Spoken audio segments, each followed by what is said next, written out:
Hello, everyone, and welcome to episode 94 of Podcast vs. Enemies, a Destiny Massive Breakdowns show. My name is Impetus, and today I am joined by Saint Kabir as Cord is taking some time off for his birthday. Saint, how are you doing? I am doing good. It's been a pretty busy week for me this week. I just started taking some college classes again for the first time in a long time. I'm taking a fundamentals of game design as well as a coding for designers, which is a C# focused class. And it's been weird going and listening to lectures again and all that stuff, but I got some really cool professors that have super tenured portfolios in the game development world, which is always awesome to hear from people like that have worked on games like Counter-Strike and Tomb Raider and Portal and so many classics that we all know and enjoy. So it's been pretty interesting so far. We'll kind of see how that goes over the semester, but in game, I finished up the seasonal story quest, which I'll briefly say I think ended pretty strongly, even though it is kind of like a cliffhanger. It's kind of required to be a cliffhanger to keep things a little bit open before final shape gets here. So really interested to see how the wishes play out over the next month or so, and if that's going to be kind of connected to this at all or not.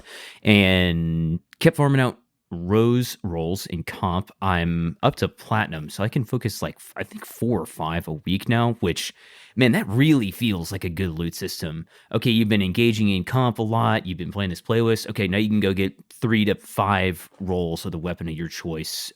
Because you're getting so many engrams just from the amount of rep that you're getting, the materials hasn't been an option, and being able to focus like so much like that for the weapon you're looking for, it really feels nice. And I landed on a perpetual motion and explosive payload roll that I think is going to be like the winner. I still have like 7 of them in my vault, but as we narrow those down over the next week or so, I think that's going to be the one, just because it's like a good PvE roll, viable there, and a really strong PvP roll. So that's feeling pretty good. Impetus, how about you, man? What have you been up to? Yeah, I have not done a ton of Destiny this past week. We've had a lot of snow up here in Michigan, so mostly I've been getting home and then taking care of things around my place, doing some shoveling, of course, taking care of my car. So I haven't had a ton of time to play. I will be hopping in, though, to get caught up on the story. I'm aware of the general beats and stuff heading into the end of that seasonal quest line, so I just need to get caught up at this point and actually play through it on some of my characters. I'm debating whether or not I want to go back in for trials. I know it's the grenade launcher that's the adept this weekend. I don't know if I'll go flawless. Maybe I'll just farm out some other rolls of a few other weapons. I don't know.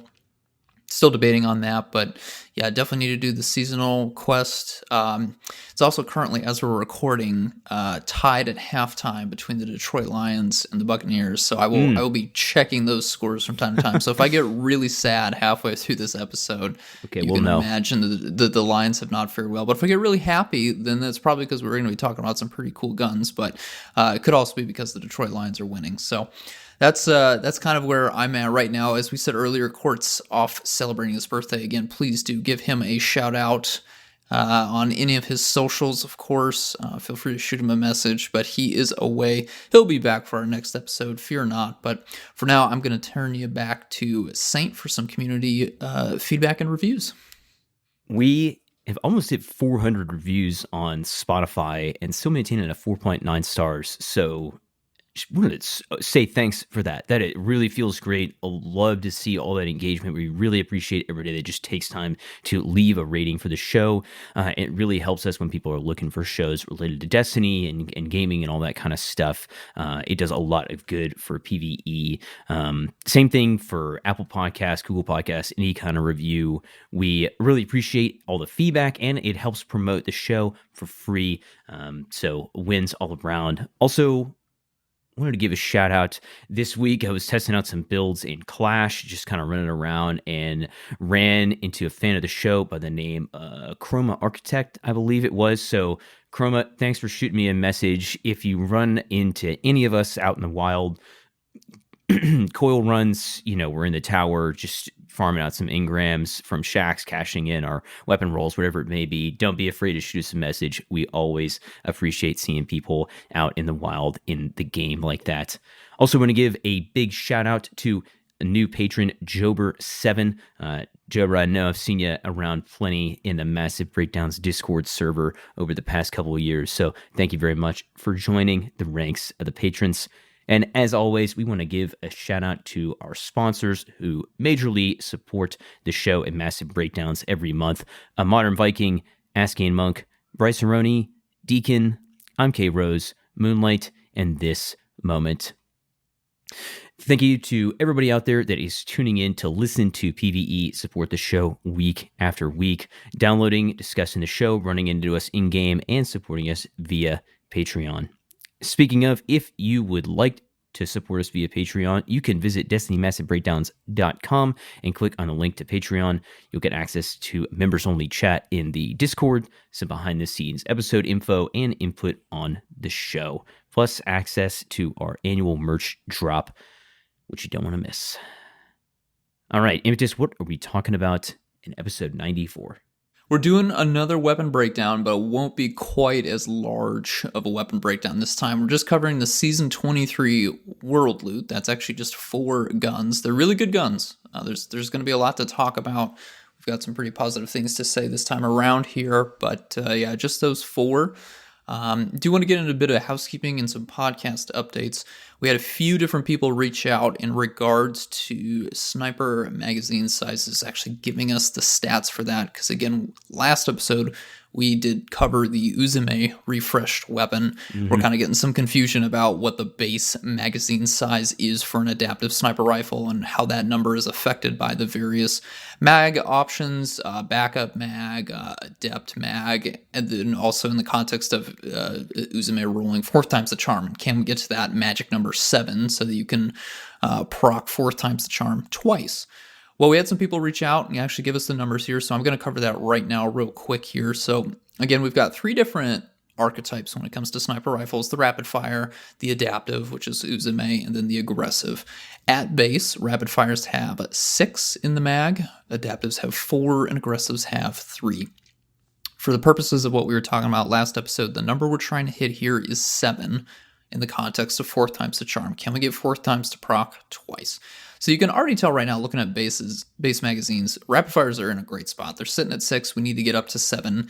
And the good news is with either backup mag, that's a mod, then tactical mag, appended mag, and extended mag, which are in our column 2, those will all take rapid fires up to 7. So you don't even need to worry about putting in any combinations of backup mag with tactical, appended, or extended. Any one of those options, and ideally would be tactical for the stat bumps that are also come, that gets rapid fires up to 7. Not the case with adaptives. Adaptives start at 4, backup, tactical, appended, and extended just take it up by 1 bullet to 5. So we have to do some kind of combination to get up to 7. That's a combination of the backup mag and then one of the other ones. And it turns out the best way to do that is going to be backup mag plus appended mag for adaptive sniper rifles. That's Uzume. That will take you up to 7, which will in turn allow you to proc 4 times the charm twice. But is that actually worth it? No, it's not, Saint. That's giving up your boss spec, your mini boss spec, your taken spec mods in your mod slot. Plus, you need to get a very specific kind of column 2 perk. Plus, you also need to get 4 times the charm. That's just not cutting it. Yeah, we're not going to recommend that. Just go with the rapid fire. That's going to be better just for a bunch of different perks, not just 4 times, but also that larger base mag really, really helps it out. And we won't even go into aggressives because that is not what aggressives shine at all. You can't even get up to 7 on an aggressive, so we will not cover that. But that is just a refresh on sniper magazine breakdowns there, how those sizes work and the kind of combinations you need. Another thing I wanted to shout out real quick here, this is actually something that came up a few weeks ago, but Combat Wombat in our Discord, or the Massive Breakdown Discord, brought up a recommendation to do another PvE University episode talking specifically about armor charges. And that one kind of caught me by surprise because I thought we had already covered the armor charges, but I went back and looked at our Lightfall episodes, and we actually covered it more from the point of view of if you had been around prior to the armor charge system, here's how it's changing. We didn't actually cover it kind of from the basics, if you will. So that was a great suggestion. I just wanted to give Combat Wombat a shout out for that. We will absolutely return to armor charges and kind of cover it from a 101 point of view, a starting point of how the whole system works for our PvE University system at some point in this large season. We don't know when, but that's on our radar for sure. Thank you for bringing that up. And again, if you guys have any other topics that you would like us to cover for PvE University specifically, something that you'd like a breakdown for, we are happy to do that for you. Give us a shout out anywhere, social media, preferably in our PvE podcast channel in the Destiny Massive Breakdown server. That's the best way to do it, but you can also DM any of us if you'd like.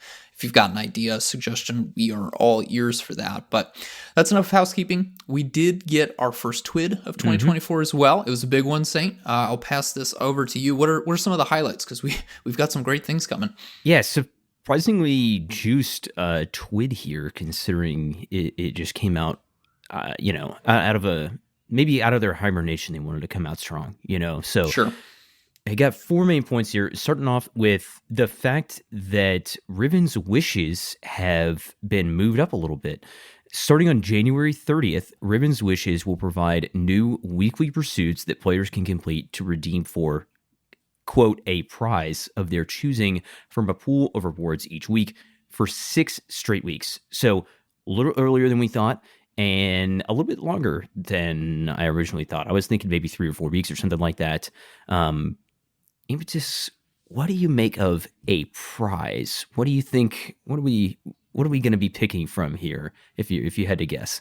Yeah, I would hope. I mean, again, we have no idea how this is going to shake out. Of course, with this season being expanded after most of the stuff was already made, right? I think if this had been a normally lengthed season, we could expect seasonal loot to drop.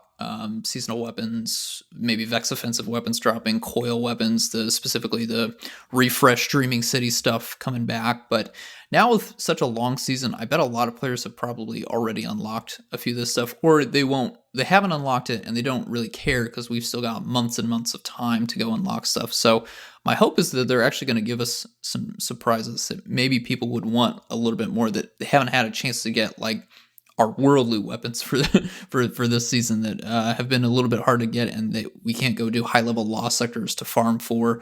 I'm sure there will be crafting supplies as well, maybe high level drops, enhancement prisms, ascendant shards. I wouldn't be surprised if that's an option there. Mm-hmm. But yeah, 6 straight weeks. So that's a pool of rewards each week for 6 different pools. There's a lot of different stuff there, but I'm personally hoping for world loot, new world loot to be an option there. That would definitely be something that I would choose every single time. I'm not really in need of Vex offensive red borders. I feel like just doing coil gets me those Dreaming City weapons to drop like candy, so I've already got most of the stuff there that I really care about. But yeah, we'll see. We'll see, right? What are you expecting? What are you hoping for? Yeah, I still need probably 8 or 9 Vex offensive red borders. I've been running the mission a little bit. The exotic mission for Wish Keeper definitely has like a very solid drop rate, especially on Legend. I'm pretty sure is it Legend? Is that the up difficulty tier? Yeah. Yep. I think you're guaranteed like 1 or 2 red borders if you run that, but I still need some of those, so I'd be okay with that. I'm thinking, red borders, random loot, maybe some in-game materials, trying to think about, what would really get people coming back to keep playing kind of late in the season. To your point of, if you want these coil weapons, you probably got them crafted, or you probably aren't prioritizing them very much. Yes, we'll see. Definitely interested in that. 6 weeks is a pretty long time, and I don't know. I'm glad that it's getting moved up. Also getting moved up, that I believe was originally slated for technically February, is Moments of Triumph 2023. It will offer both in-game and physical Bungie rewards, as well as 30 challenges to honor your last year of achievements. Guessing, some mission stuff, campaign, maybe some raid challenges in there. I feel like are all, I think we kind of know the formula for Moments of Triumph 20, or over the years now going into 2023, which I guess that was supposed to be for this past year. It kind of makes sense that we're like capping off the year and now we're looking back on the previous year. Yeah, I don't know, nothing crazy there. Still good to see that getting moved up a little bit. A couple other things that I definitely did not see coming that are big time quality of life upgrades. The Glimmer Cap is getting doubled up to 500,000 when update 7.3.4 drops on January 30th, along with both the other events we were just talking about. And you will also be able to modify the appearance of your Guardian from the in-game sign and menu at no cost in-game or real currency cost there. You can't change human to exo or like exo to awoken, but I think you can change pretty much everything else about your character. Man, talk about some big QOL changes just dropping out of nowhere here. Yeah. I don't, correct me if I'm wrong, Saint, for that final, the Guardian appearance one, I don't think that is necessarily coming on the 30th, right? They didn't give a date for that. They just said it was sometime later. Oh, I could be wrong. I know the Glimmer, the other three Moments of are coming Triumph, out on the 30th. And Wishes on the 30th. I think you may be right there that it is a little bit later. It's coming soon. We won't have to wait too long for that, but yeah, we'll finally be able to do that. It's funny. My Warlock, I want to change the colors. I went for a very goofy looking exo, kind of like very bright primary colors, and that did not age the way that I wanted it to. So we've been mask on for the Warlock for a few years now. But yeah, that's a great change. I know a lot of people have been asking for that. That'll be really, really cool. Yeah. Oh, we also have a new vote taking place for Festival of the Lost. They've done this for the past few years. We have good wizards versus evil wizards, and you can find concept images of both sets. I think that both sets are very cool. Personally, as a Titan main, I gotta go good wizards because I think that the shoulder blades and the chest piece are way better on the good Titan than the evil Titan. But I feel that this one's gonna be pretty close. Where are you at? You can't good wizards, can't evil wizards, Impetus. Oh, it's got to be good wizards. Okay. Absolutely. Whew. Yeah. Okay. The pointy shoe cases on bad wizards was taking me out. We've got plenty of pointy shoes. I don't need to look like Santa's little helper walking around while I'm trying to kill the witness. Well, this will be after the witness, I guess, is defeated. When the episodes are rolling out, I don't need to be Santa's little helper doing episode echoes. So we're going good wizard here for sure. For sure.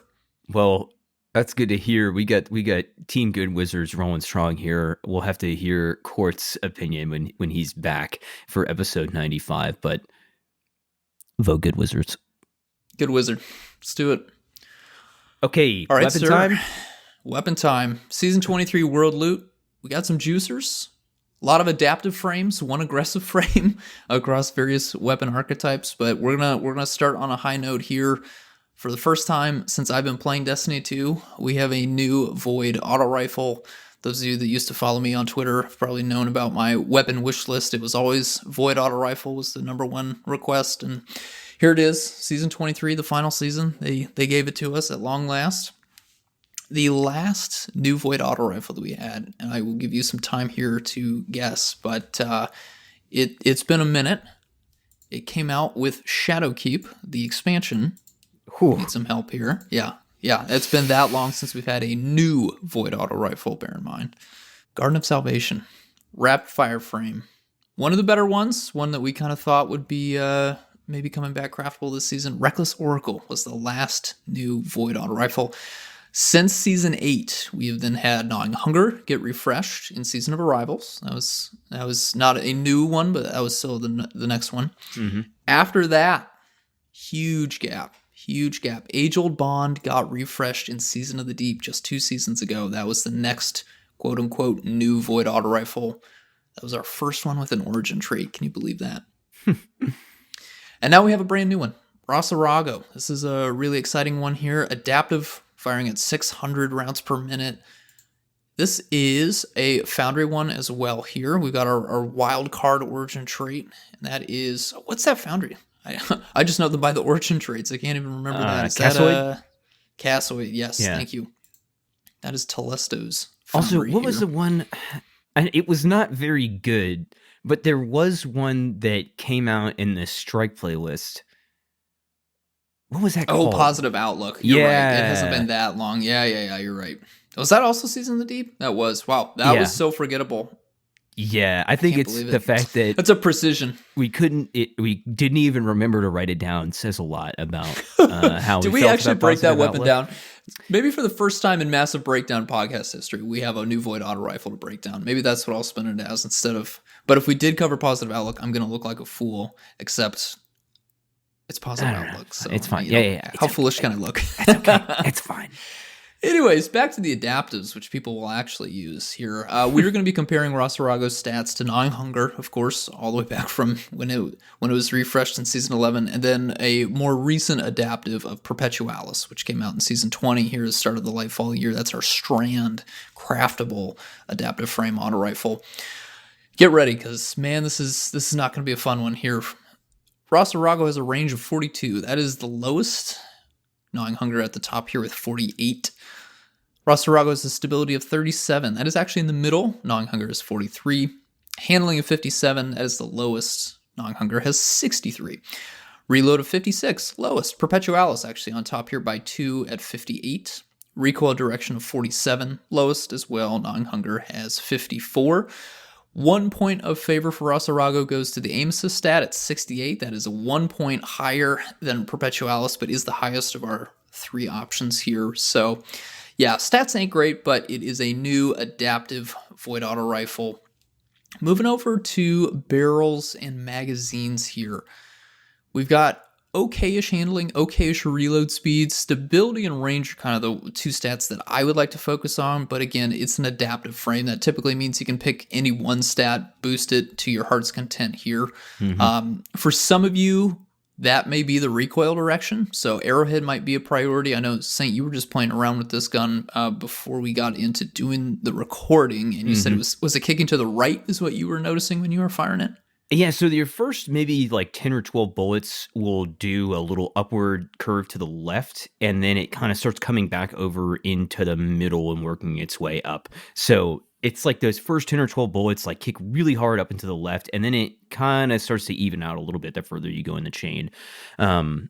And I messed around with a few different options, and since it has that like initial left kick, this is like, you know, we kind of are in that new territory of static recoil direction, right? So this is actually much more interesting to talk about now than it used to be because it is so varied.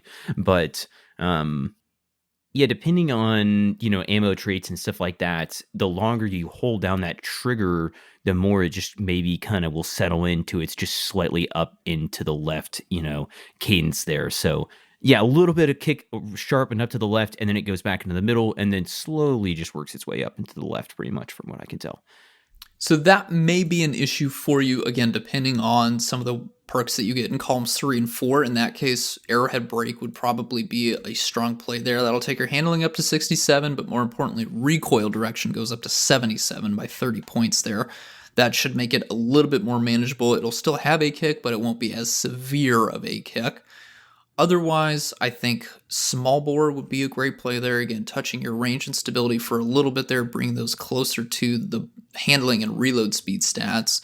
Hammer Forged, I wouldn't be too opposed to. That would be a nice bump there. I don't think I would go so far as to recommend full bore or extended barrel unless you felt like the handling was snappy enough as it is. But for me, when it comes to range, we do have accurized rounds in column 2 as kind of a further option to boost that range stat up. So, you know, if you really needed a plus 10 to range somewhere, I'd probably pick it from accurized rounds rather than one of the barrels where it would come with a malice or nothing else at all. So I think my ideal roll would probably be small bore. Accurized rounds would be really nice there. I could also take tac mag as well. That's perfectly fine. Gives me a little bit more stability to make the whole thing feel nicer. But again, I think you could be perfectly fine with something like flared magwell as well. Steady rounds,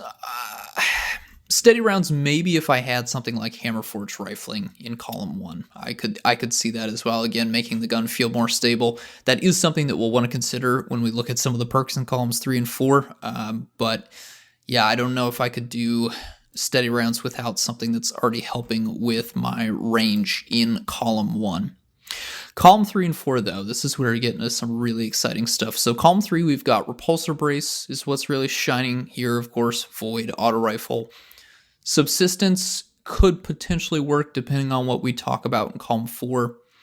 Controller players, of course, dynamic sway reduction is going to be nice. Turn that thing into a bit more of a laser beam. Permeability, one of our new perks this season. Using your class ability changes this weapon's damage type to match your subclass until you stow the weapon. So osmosis, but make it class ability instead of grenade. Mm-hmm. And then rewind rounds. Really big surprise here on the world loot. We are getting an in-game PvE perk showing up on the world loot. Very, very nice there. Now, I'm interested mostly in rewind rounds. Surprise, surprise. I could do repulsor brace, but positive outlook, as Saint mentioned earlier, also gets repulsor brace, and I think it even gets stabilizing rounds. So that isn't super unique to me. Permeability and rewind rounds are the real draw here, and I think permeability is quite an interesting pick here because in column 4 we do have golden tricorn, and I want to bring that up to say that if you are on a solar subclass and you do get a Ros Arago with permeability and golden tricorn, you now have access to, after casting your class ability, a solar auto rifle with golden tricorn. We don't have a currently obtainable solar auto rifle with golden tricorn. The last one that we had was the Summoner, which dropped from Trials. It dropped only for one season. It was the launch of Witch Queen. So if you happen to get a Summoner with golden tricorn, that's been your only solar auto with that perk since then. So this is a nice way of kind of getting around that. Again, specifically for the solar angle, obviously for something like Strand, we did have Perpetualis that gets golden tricorn there, and we're covered on the other two. I don't remember the exact. I mean, obviously this is a void, so that's how you get golden tricorn. I think I'm trying to remember the arc auto that has Come to Pass. That's a high impact, but it is craftable from the Throne World. That does definitely get golden tricorn there. Again, high impact, not a great option, but it is your arc golden tricorn option here. So I throw that out there just as an interesting dynamic, again, for solar auto rifle usage. If you happen to really like the golden tricorn perk, again, golden tricorn times 2 is pretty easy to get with Solid 3.0. Getting those ability kills, it's a very strong element that could make for a very strong, hard-hitting primary, but I think rewind rounds is probably my top pick here. Column 4, we've got some really interesting ones. Already mentioned golden tricorn. Got surrounded. I just don't think this is the case. Auto rifles, I don't really think need surrounded. I think that's more SMG territory. I'd like to use auto rifles for a bit longer of a range than 8 meters, which is the proccing conditions for surrounded. So I'm good, thank you. But we also have deconstruct. Again, I'm not really feeling that necessarily. Like a rewind deconstruct, you could probably get a lot of bullets out towards constructs and vehicles just between those two, because again, deconstruct also refills 10% of your magazine from thin air, so that would be an interesting never stop shooting, but also you'd probably need to be shooting it like a tank with a primary weapon, which is not a recommended strategy. Yeah, I don't know if you want to do that. Yeah. we don't do that. So no to the deconstruct, unfortunately. Attrition orbs at this point in time, for me, still feels way too expensive of a perk on primaries, especially. And I'm not interested in that. So that's a no from me. Under over, I don't know. Do you use under over in PvE, Saint? No. I mean, it does have the 50% increase damage against barrier champion shields. So I can see a case in which a really strong barrier champ, popping shield pop weapon would if you could get something like over under plus disruption break, on an anti-barrier weapon, I would be very keen on that. But that's its only niche that I'm really interested in at this time. And in PvE is I'm just going to use it as my primary from range and to stun champs, and then immediately be swapping over to my other, whatever, fusion rifle GL heavy weapon that I've got going on. It's just, I mean, I think that I would say even attrition orbs is a little bit more appealing to me than that, just because attrition orbs at least is at least it's proccing. Even if its benefit is not super high, you've got to, for context, like he was just saying, it's kind of a big ask.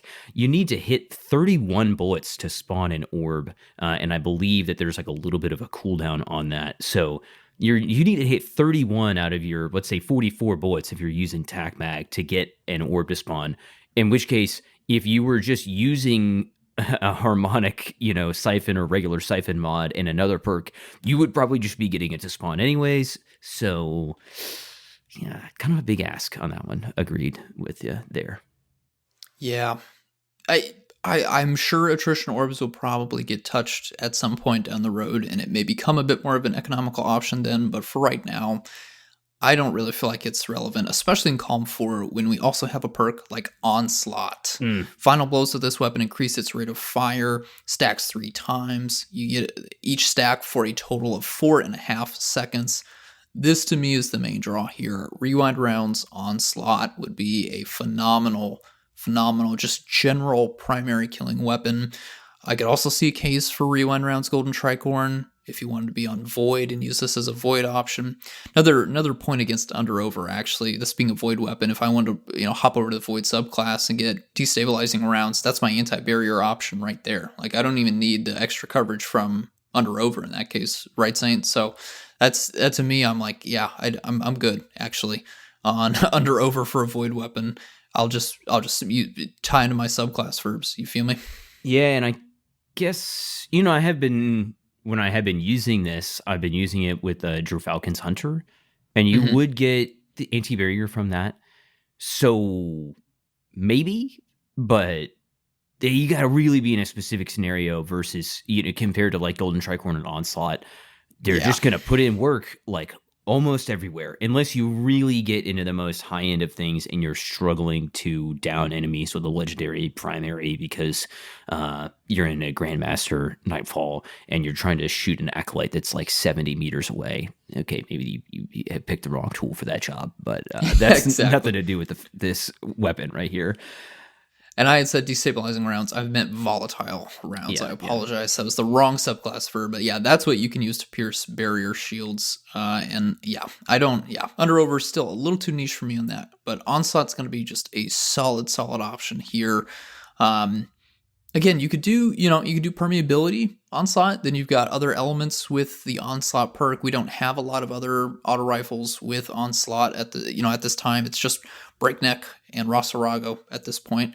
I'm sure we will probably get more in the future, but if you wanted to cover some other elements, you could get around that with permeability, and then you've got Onslaught on maybe a different type of element that matches the subclass that you're running, for whatever synergy you need there. So yeah, a lot of great options. I think this is a really solid world loot weapon. We don't currently have any ways to actively target this, so I am hoping that one of these wish missions will give us access to the Season 23 world loot, so I can go and focus for the Void Auto Rifle that I've been dreaming of for many a season and expansion. But for right now, that's kind of the roles I'm targeting. I did forget to mention the Origin trait, of course. That's wild card here for our Cassoid options. So kills have a chance to release a varying number of submunitions when the enemy died. There is a roughly 6-second cooldown after activation, and the number of submunitions spawned and the spawn chance are tied to the enemy rank. So it's a 1 submunition for a minor kill. We don't know the exact chance.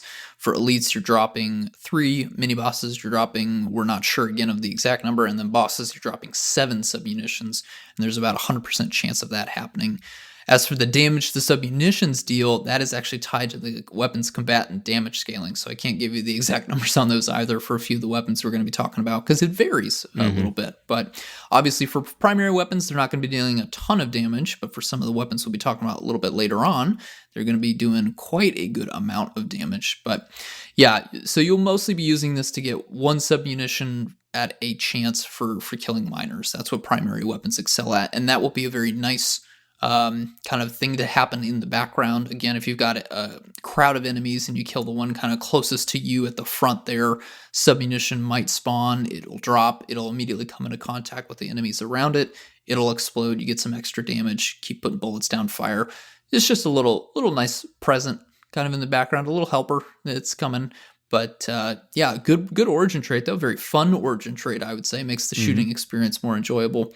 Saint, did you have any other combos here that you wanted to bring up? No, well, I was going to say we did also have Lethal Abundance can get Onslaught, the high impact. That's so true. We've Strand. got we've got kind of 1 in each of these archetypes here, or 3 of the 4 archetypes. But a Breakneck can only roll demo, not permeability, Ros Arago is indeed the only one that can roll permeability, like you said. So definitely some utility there, and I'm with you on the rewind rounds because it's, I mean, subsistence is also fine especially on a primary like this. You're going to be getting that 17% back instead of 10% because it is an auto rifle and SMG or SMG, I should say. But rewind can give me up to 60% of my mag back if I land every shot out of tac mag 44 bullets. You could get 26 bullets back, and you could even proc that again for like another 14 if you really are hitting every single shot. So really strong there, and plus it offers something that Breakneck, I would say its biggest competitor at the moment, does not offer. Breakneck, it cannot get rewind rounds, and it really is such a strong trait. So I'm with you there. I've been using one with Subsistence, Onslaught, and Extended Mag, which similarly to when we reviewed Breakneck, normally Extended Mag is something that I pretty strongly shy away from, but because of the way that the rounding works on Subsistence specifically, Extended Mag will result in 8 bullets returned rather than 7, which would be the standard. So it makes Subsistence slightly better, even though if it is kind of a pain when you have to reload. Also worth pointing out that Onslaught gives stacks of reload speed. It's not just that decreased firing delay. So it's three tiers. It's 15, 25, and 35 reload speed. So don't be too discouraged if your column 3 isn't great, because you're getting both a damage perk by decreased firing and then also a reload based perk through Onslaught as well. Yes, I mean, you're getting that 35 reload speed if you have Onslaught times 3, and that's negating everything from Extended Mag, plus another 15 reload, which, maybe that's why it's not feeling so bad, because even though it should feel bad, the reload's actually still at like 50 most of the time. And, to give some clarification on the rate of fire, it says decreased firing delay, right? Its RPM is going up, and that's up to, I believe it was 37% is the max, right? Yes. So if you're trying to think in terms of RPM, Onslaught times 3 is effectively 822 RPM, which, man, considering your impact is not going down at all, that's quite high. That's a pretty good DPS for a primary weapon. Very much a reason why we brought up the recoil direction at the start there. If you don't notice the kick without Onslaught, you are going to feel the kick with times 3. So, bear that in mind. You might get the perfect Onslaught roll, but if you're sitting at that 47 recoil direction and you can't control it at times 3, rewind rounds isn't going to be doing a whole lot of good for you if you're not hitting targets. Very true. Very true. All right, Saint, what's our next world drop weapon? Yeah, next up, we have Parabellum, which is a solar adaptive frame SMG that is 900 RPM. And, to just recap a little bit on lightweights versus adaptives, because they both are 900 RPM SMGs. Remember that adaptive SMGs, similar to lightweights, but they have different damage multipliers, dealing around 6% less crit damage, 5.5-6%, and around 4% more body shot damage. So a little bit of a difference there. Unless you have like a really high crit rate in PvE and you've just been practicing your Kovacs every weekend, it's probably not going to make a huge difference for you. I see some people talk more about this in the Crucible terms of the requirement for crits and the way that it kind of affects your TTK can be shifted just a little bit, I think, between those two archetypes. But as far as we're concerned in PvE, it's probably going to even out, and I wouldn't be super concerned with the fact that it's doing slightly less crit damage, because it's probably going to average out at the end of the day. This is a field forged weapon, so it's got that field tested origin trait, which is kind of a slow burn, but can provide some really strong benefits over time. Field tested goes from 1 to 5 stacks, and it's giving benefits to range, reload, and handling on this weapon, starting at +3 per stack, and then for range, going up all the way to +20 at 5 stacks, +20 range. And on the reload side, you're going from +5 reload at 1 stack to 55 reload at full stacks. And then handling, we don't have the exact numbers with, but let's go conservative and assume maybe it's around range and going from 3 to plus 20. So with that in mind, let's take a look at its base stats. Range, and stability, handling, all this stuff. We're going to be comparing to Bug Out Bag, which was its only really direct competitor, Solar Adaptive Frame SMG. We also have Pizzicato 22, which is a kinetic, and then Hero's Burden, which is Void from Iron Banner, and then finally I threw in Death Adder, which is a lightweight SMG, also Solar, that's been around for a while. Range is at 43, second to Hero's Burden by 1 point. Stability is at 43, also second to Pizzicato, all the way up at 50 points, really high there. Handling is 56, second to Pizzicato again, which is at 61. It has a base reload of 54, which is the highest, and a base recoil direction of 82, which is the lowest by 6 points, but again, going back to the recoil patterns, which we should have some like background footage going on right now as we talk about those. I didn't find that to be super bad. Its recoil pattern, even at the base of 82, didn't really feel that bad. I believe I upped it to 92 at one point, and that felt okay with like an extended barrel, but I honestly was not really worried about increasing my recoil direction, especially with a weapon like this that you're going to be using in closer range. And I will also say that I find that this thing has a very clean optics. Like its scope is like really nice, kind of U-shaped holograph looking sight or red dot looking sight. It's pretty nice there. So base stats not super strong, but then if you think about adding in all the stats that you're getting from field tested, which in like real game terms, it took me most of the first 2 rounds of coil to get field tested up to ×5. So before kind of we were going into the boss of the second round of coil. So kind of a long time, not insanely long. You can hit it. You do need to be getting a lot of kills with the weapon, a lot of hits. When that is the case, you're pretty much going to be at like 75, 80 handling, maxing out reload speed, and range is going to be +20. So yeah, you'd be in a really good spot there on the range, going up to a base of 63 before you add anything else. So not the best stats, but because field tested, if you're able to get that up to even just like 2 or 3 stacks, it is going to be at or beating out most of those competitors we just listed. Okay, all that said, I'll go through barrels and mags a little bit quickly here so we can get on the main traits. Probably taking, I would say, small bore just to up my range and stability, effective range a little bit. Not too worried about that recoil direction. Didn't feel too bad. If that's a big problem for you, you could up it all the way to 100, but I would either be going for, arrowhead break, basically your small bore. Not super interested in extended barrel. Mag, I'm probably going tack mag or alloy. Alloy, I love that scalar these days. I've been really into that. Flare does offer a little bit of stability, but tack mag, just an extra bullet, 10 reload speed, and +5 stability, getting you up to +12 stability out of the gate there before you get anything else. Columns 3 and 4, where it starts to get much more interesting. In column 3, we have permeability, rewind rounds, enlightened action, stats for all, shoot to loot, and heal clip, which is great to see. Another really strong trait set here, utility traits for a world drop weapon.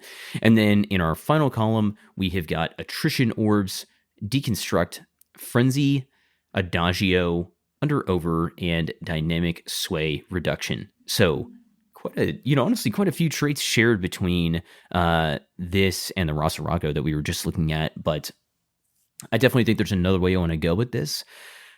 When we were looking at the kind of damage traits here, adagio is, by all means, is a damage trait. It's not something I'm super keen on for a SMG, even though this is pretty rare. We were just talking about this before the show. The only SMG that this has ever showed up on before was Prolonged Engagement, a stasis lightweight frame from a couple seasons ago. So definitely a novelty. I don't know if I'll be sticking with this usage long-term in PvE as far as just the total damage goes. That is giving a 30% increase in damage and a 20% decrease in your fire rate. Much more interested in Frenzy, which gets a little bit negated by field tested as field tested builds up over time, because field tested can essentially get your handling and reload speeds to a similar spot. Still very strong trait, I think. Calm 3, I want to say heel clip, but there's a lot going on here. Impetus, where's your mind at for Calm 3? And do you think Adagio, does that have any kind of interest to you on an SMG, given its kind of novelty here? I mean, 900's pretty fast, so taking that down for a little bit, I mean, it's 7 seconds. I shouldn't say it's a little bit. That's a pretty long time for a weapon perk, but it's based on a kill. That would make it more manageable, and it's a 30% damage increase. That's fine. And the fact that, again, with field tested, assuming I can get up to ×5, I'm basically sitting at 100 reload speed. That means reloading after a kill should be pretty easy. Should be pretty quick, I should say, at least. That it does bring up an interesting comparison to Frenzy, which is already going to give me 100 reload speed right off the rip when that perk first activates. So that makes field tested ×5 not quite as strong in the reload speed department. But yeah, I don't know. Calm 3 is pretty locked up for me. I'm going heel clip all the way, actually. Rewind is definitely nice, but again, I can reload pretty quickly with some of the other things, the origin trait, and maybe if I had like a rewind frenzy, I'm already good on my reload. Like that's the appeal there of rewind rounds isn't huge, and I don't typically. If I was going to keep getting bullets fed into my magazine, I would want to have a really solid damage perk. And Frenzy would not be the solid damage perk. Frenzy is just a nice thing to have, but in a lot of different categories, which is why we love it. But when it comes to the damage, it's not that great on primaries. I would much rather say maybe a rewind Adagio. That would be something I'd be looking at there. But yeah, I just don't know. I think the benefits of Heel Clip Frenzy are more appealing to me than a Rewind Adagio at the end of the day. So that would be the combo that I'm going for. Just for more heals, I think that will be quite nicer in-game as opposed to a Rewind Adagio situation in like the final floor of a Coil run or a Grandmaster Nightfall or a Master Raider dungeon, you know? Yeah, I've only gotten, I think, 3 drops of this so far. This has been probably the lowest, that and Crux, which we'll talk about in just a couple weapons from now. But I definitely would give Adagio a try if I'm able to get one to drop. And we can we'll come back to that, if we get some more rolls of this. I would say Frenzy and Shoot to Loot is also appealing to me, as well as Heel Clip. Heel Clip, because you're dumping this magazine, especially if you were going to pair this with something like Alloy Mag, where I'm getting 100 reload speed very frequently, and then I'm getting 15% increase on that reload speed from Alloy Mag.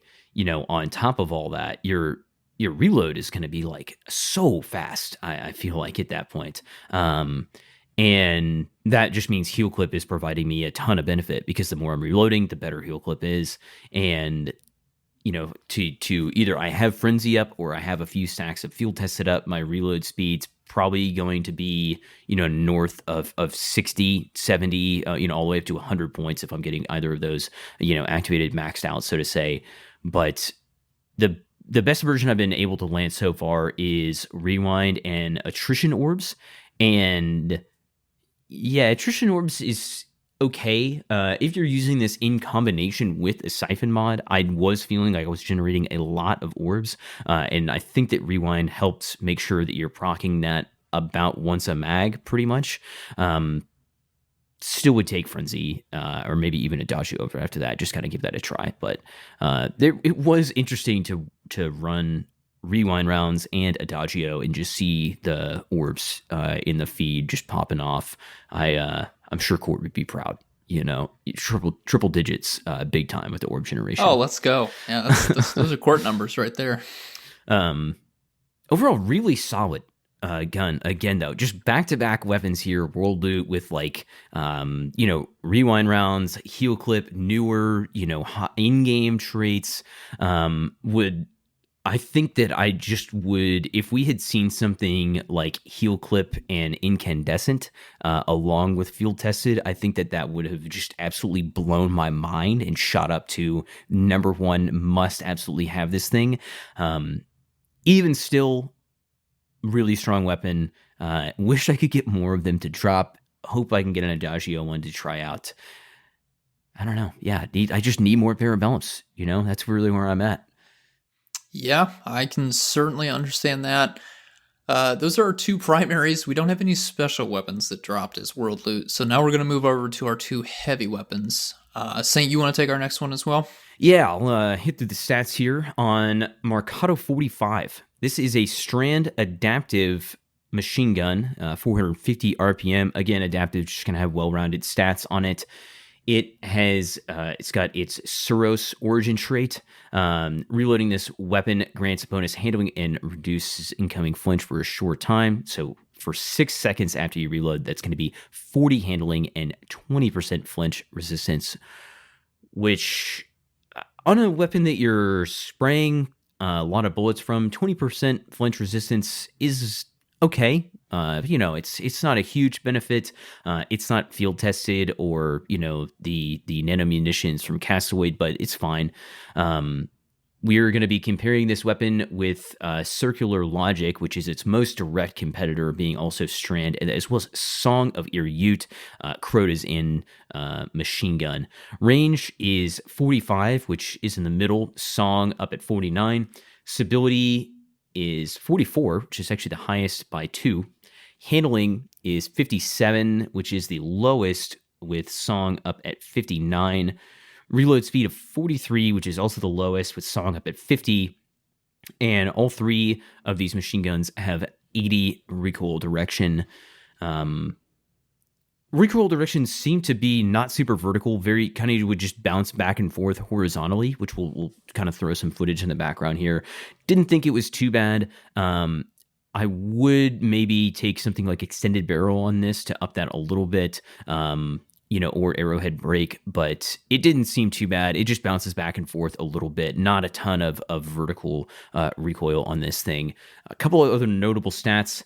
Magazine is only 52 bullets with Song all the way up at 57, but the reserves are all the way up at 361, which is the highest of all of our adaptive machine guns by 1 point over corrected measure at 360. So kind of a mixed bag there. Low mag size, but really high reserves, so it can keep you going for a long time. I'll talk about our barrels and mags real quick. On the barrel side, I'm going to be going arrowhead break because I just want to be hitting crits, and the range is just not super huge of a concern to me. You're not going to be getting a ton out of increasing the range stat at base. You've got about 47 meters of effective range. Throwing a plus 10 into that from something like Hammer Forged is only going to give you about half a meter, which I just don't believe that is worth it. So not going to be recommending much of a range increase. Would pretty much go for something like small bore or, extended barrel is going to give you a little bit of range and recoil direction, or probably arrowhead break if I had my choice.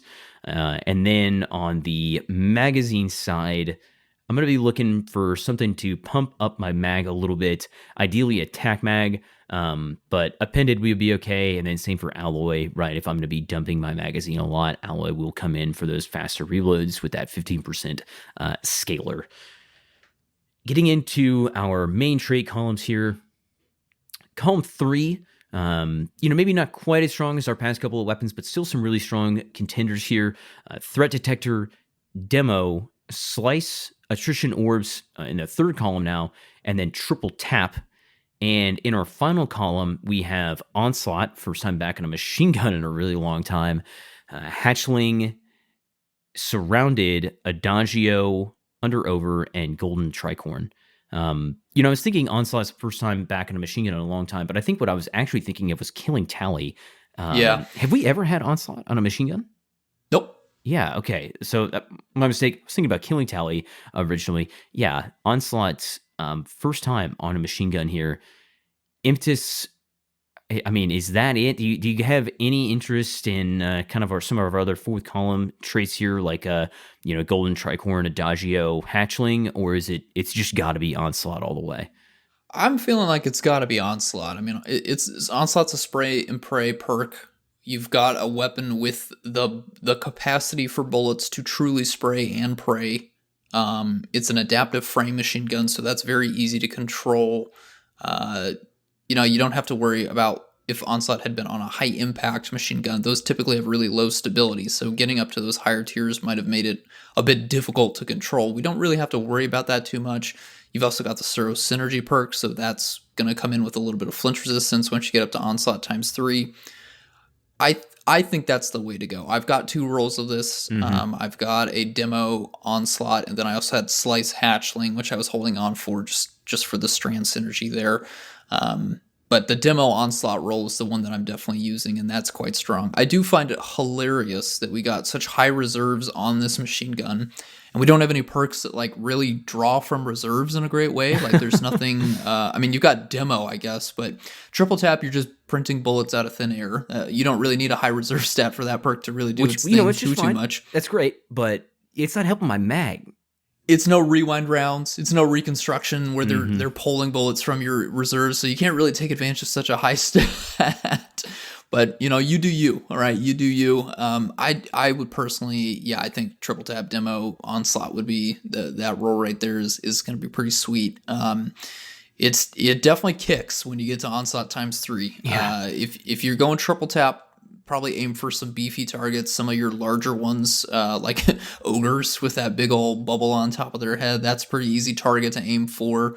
Some of the larger ones, you got to have a really firm control. That might be something that you could struggle with depending on your input method or your general aim level. But I just wanted to throw that out there. It can be a lot, but it feels great to just keep going with Onslaught times 3. Yeah, and to your exact point of this thing really gets ramped up again for Onslaught times 3. You're talking about a 37% decrease in firing delay, or aka increase in RPM, which would put this thing at 616 RPM, for which doesn't sound like a lot, but for a machine gun like this, it's pretty fast.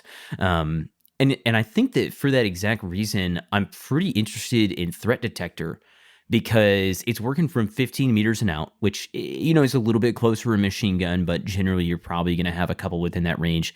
And it's giving stability. It's giving 15 at 1 stack. It's giving 40 stability at 2 stacks, which I don't think is typically what is highlighted in terms of value from a trait like Threat Detector, but it's also giving you 18 reload or 60 reload. And, those are both way more important to me in this case than the handling, bonuses. And handling scalar is that big bonus to reload and the big bonus to stability. The 2 rolls on this that I have landed so far that have been pretty solid were triple tap Onslaught and then a Threat Detector Golden Tricorn. Neither of them with a great mag perk, unfortunately, but, we'll get there. We'll keep farming. I think, triple tap Onslaught was working pretty good, where I was in a room and I would kind of try to take out a couple of smaller enemies and then immediately turn my focus onto a larger target and then beam that target for 5 seconds or whatever, maybe, and try to just dump out a little, most of a magazine pretty much. And then usually Onslaught would fall off kind of before the mag would run out. You reload, and just repeat. I think it's a pretty strong weapon. I really wish that it did have some kind of a trait to feed it a little bit more in that column. I don't know. Overall, yeah, pretty solid. I am fond of circular logic, but this thing getting Onslaught may kind of superpose its position in my inventory. We'll see if I can land maybe a Threat Detector Onslaught or something like that with alloy mag. I would be very keen on this, because that that base reload time is like 5 seconds, and that ain't gonna cut it. We got to get that reload time down, and then we're in business. Yeah, I mean, if you really wanted to ramp up, you could get to Onslaught times 3. That gives you 4.5 seconds to cast your your class ability. If you had Slice, then the next 5 hits within the 8 seconds, apply Sever to targets, you could probably have at least 3 seconds of onslaught times 3 up, dealing a ton of damage to an enemy that's not dealing a ton of damage to you if you wanted to use this against beefier targets. It's a lot of work, I'll admit it, but it's kind of a fun exercise to think about. But yeah, I think onslaught's definitely there for just ad clear generally, and of course machine guns do ad clear incredibly well. So yeah, this thing's a beast. Love it a lot. And it does have hatchling, but one of the roles I held on to from Circular Logic was keep away hatchling. So I'm like, okay, Circular Logic's pretty solid. It's kind of already got that covered. The last thing I'll say is Slice. Slice is a great trait. Don't get me wrong. I don't know if I'm going to take it on this thing over something like Threat Detector or Triple Tap, despite the fact that it is pretty good. I just don't think it's quite making the cut there. Yeah, it's not too easy. I'll grant you that. All right, one more weapon. It's a juicer. It's strong. This one I think took everyone by surprise when it dropped. Especially when we looked at the Berg pool. Crux Termination IV. This is another Cassoid weapon. This is an aggressive frame rocket launcher. Very, very, very strong. That is one of the 2 archetypes that is sitting at the top when we look at their damage profile. So again, the RPMs are a bit weird for rockets. They are not the actual value displayed in game. An aggressive frame actually fires at 54.5 RPM. Not that that matters a ton, again, given how low the number is and the amount of rockets that a rocket launcher has. So we don't really need to worry about that. What we do care about is their damage profile. It's a 1.1 times damage profile. That is the top, again, shared with adaptives. So this is already meta, just by the archetype alone. That's just a weird quirk of rocket launchers that you can pretty much determine right off the rip by looking at their archetype whether or not this is something you would want to chase. Aggressives are at the top here. We do have that wildcard origin trait again. You're going to be using this on beefier targets, so more sub-munitions should be dropping for you when you kill them a little bit more frequently. Of course, typically mini-bosses and bosses are kind of the last enemies left alive, so unless you're in an activity where you're doing multiple waves or rounds where you're in a space where more enemies would be coming out, I don't think that many sub-munitions dropping are going to matter too much, because I won't have a lot of enemies that could be killed by them left alive by the time I kill the boss. But you could make it work if you wanted to. Again, they inherit the weapon's combatant damage scaling, so these sub-munitions will be dealing way more damage than your Ros Arago sub-munitions. So you could absolutely kill a minor enemy in in-game content with 7 sub-munitions detonating if they happen to walk over them.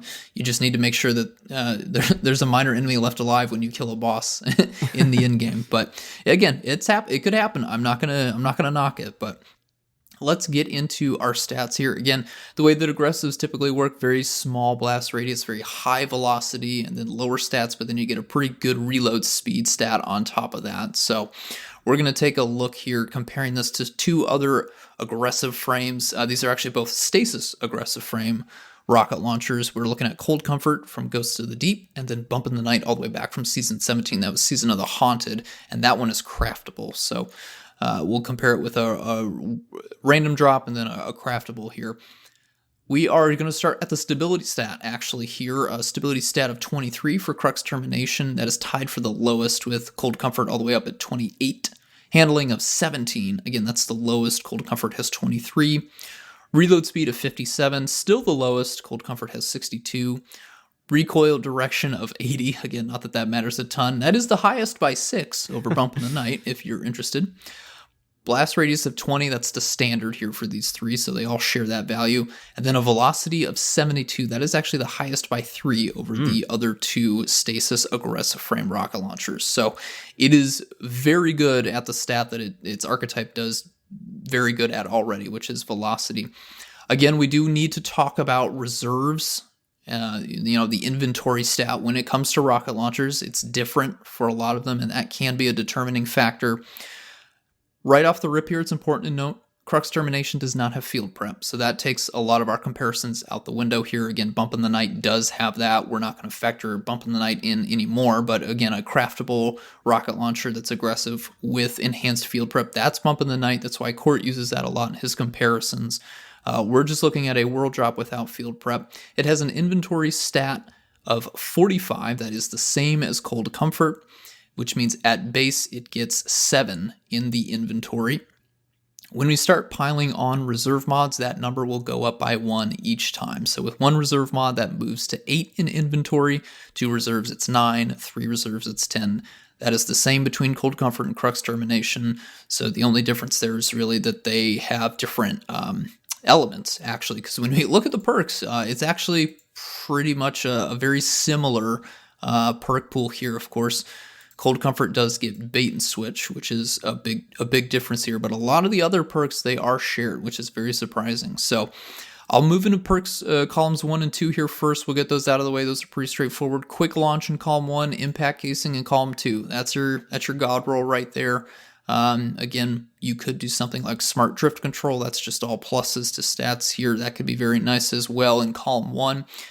Beyond Impact Casing, I don't really have a lot to recommend outside of maybe high velocity rounds.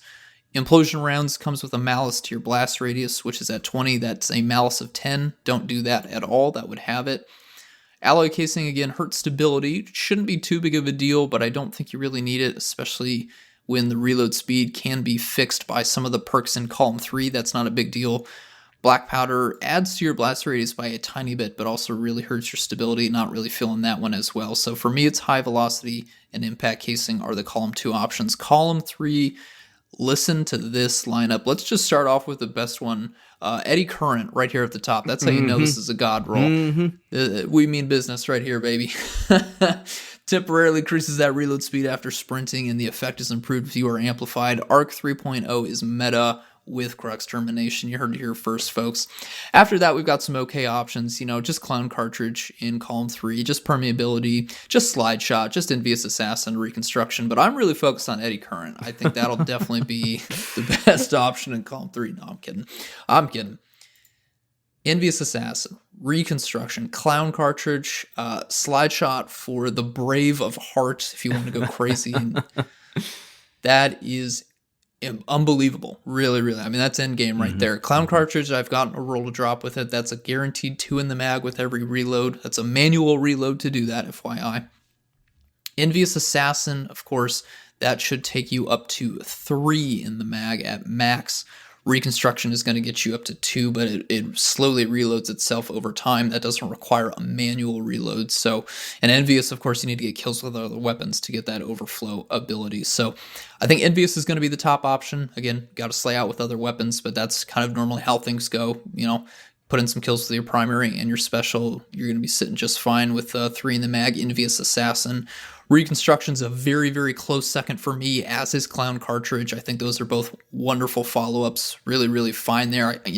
Envious, just because of the total capacity of 3 is going to be the top option, but then to have 2 other perks that give you 2 in the mag every time you reload or do an automatic reload, that's also really, really solid position to be in and would totally be in-game worthy. Now let's talk about our damage perks. We got Bipod. We've got Explosive Light.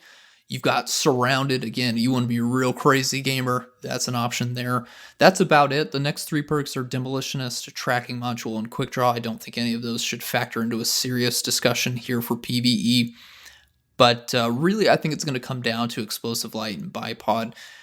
Bipod is still a bit of a risky perk here. Again, I think Envious Bipod gets you up to 5. That was a combination that we got on Cold Comfort. It should work the exact same for Crux Termination. That's 5 rockets on a meta archetype, all in one magazine here.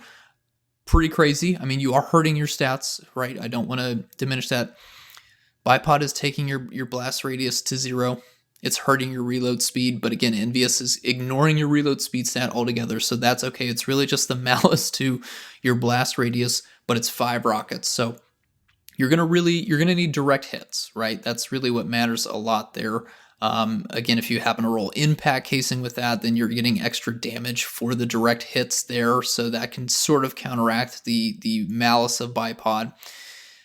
It is hard to ignore that roll. I think for me personally, I'm still very much an Explosive Light gamer. I think for me, the roll I would chase would be Envious Explosive Light. I'm perfectly happy with my Clown Explosive Light, but I'd love to go for an Envious, or even just a Reconstruction for the ease of use there of not having to manually reload. But yeah, that is a top tier rocket launcher that you cannot actively farm for. It just will need to land in your lap at this time, which does not keep me up at night at all. Thank you for asking. But Saint, what are you looking at? You got any thoughts on this? Yeah, I feel like I see so many people hyping up slide shot, and I get it. Slide shot on a 1-round mag weapon is crazy. It's what made Ignition Code famous, and it is interesting for sure.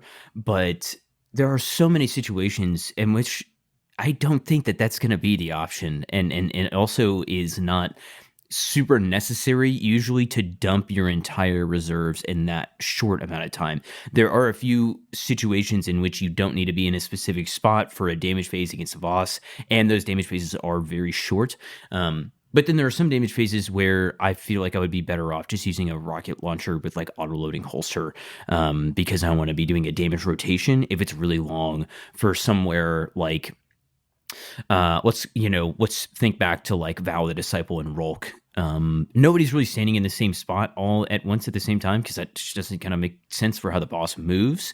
And you would be able to slide around and be rocking these rockets off all the time. But then I'm not going to be using my other weapons that I would have like in my rotation at that time.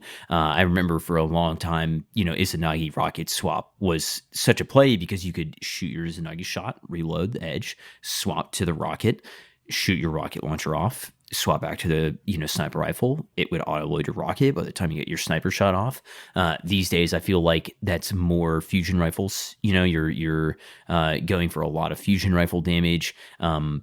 If you wanted to just dump all your rockets and then dump your fusion rifle, that's fine. But I just did a vaulted glass run the other day for fun with some buds, and the guy using a slide shot Crux Termination killed himself within about 4 rockets, which, I mean, no disrespect. My buddy Billy's a great player and we were having some fun, but the odds of you shooting somebody in the back with this thing, if you're using slide shot, in a well, is high, really high for most people. So I'm definitely with you that I think that Reconstruction or something like Impetus would be a lot of fun. And bipod, yeah, you'd probably need to invest some stuff to get your blast radius back up to a base of 10, but still having 5 rockets in the mag is pretty goofy, and I would definitely hold on to that, if nothing else, for novelty. But hard to deny how strong something like Impetus Explosive Light is. 3 really powerful shots in the mag before you even have to reload once on a meta archetype. I mean, doesn't get much better than that. Yeah, especially when you look at other arc rocket launchers and their competition. It's really just Hothead, and we have not had Hothead available for 2 years now. It can be farmed at Zavala. You will need a lot of your Vanguard engrams, and you can only get the non-adept version, but it's still quite strong. That does get field prep, that does get explosive light. Since then, we've had Blowout and Sleepless, which Blowout has horrible stats, actually. It's got a terrible inventory stat. So even if you were going to invest in reserves, Blowout would be hurting you there. But it does also get Explosive Light, and I think it gets Demo. I can't remember if it gets Field Prep as well. I want to say it does here. And then Sleepless, we've covered earlier this season. Oh, it does get Field Prep. Okay, yeah. So you could do Ambitious Assassin, Explosive Light. Yeah. It's coming back to me now on Blowout. But again, I don't think we would recommend that. It is not statted well. That's a Crucible drop, so good luck getting that specific combination. Sleepless as well. You don't have any great damage perks. You've got Bipod and I guess Field Prep, but that's a high impact. So you're already sitting at a horrible, not great archetype there. Really don't recommend that at all. Blowout was adaptive. I forgot to mention that. So yeah, it hasn't really been since Hothead that we've had a meta pick for the arc rocket launchers, and now we have a really great option in the aggressive archetype. So definitely hold on to Crux Terminations when they drop. Take a look at those perks there. This could be a worthy addition to your vault, but at this point in time, you just got to get lucky. Yeah.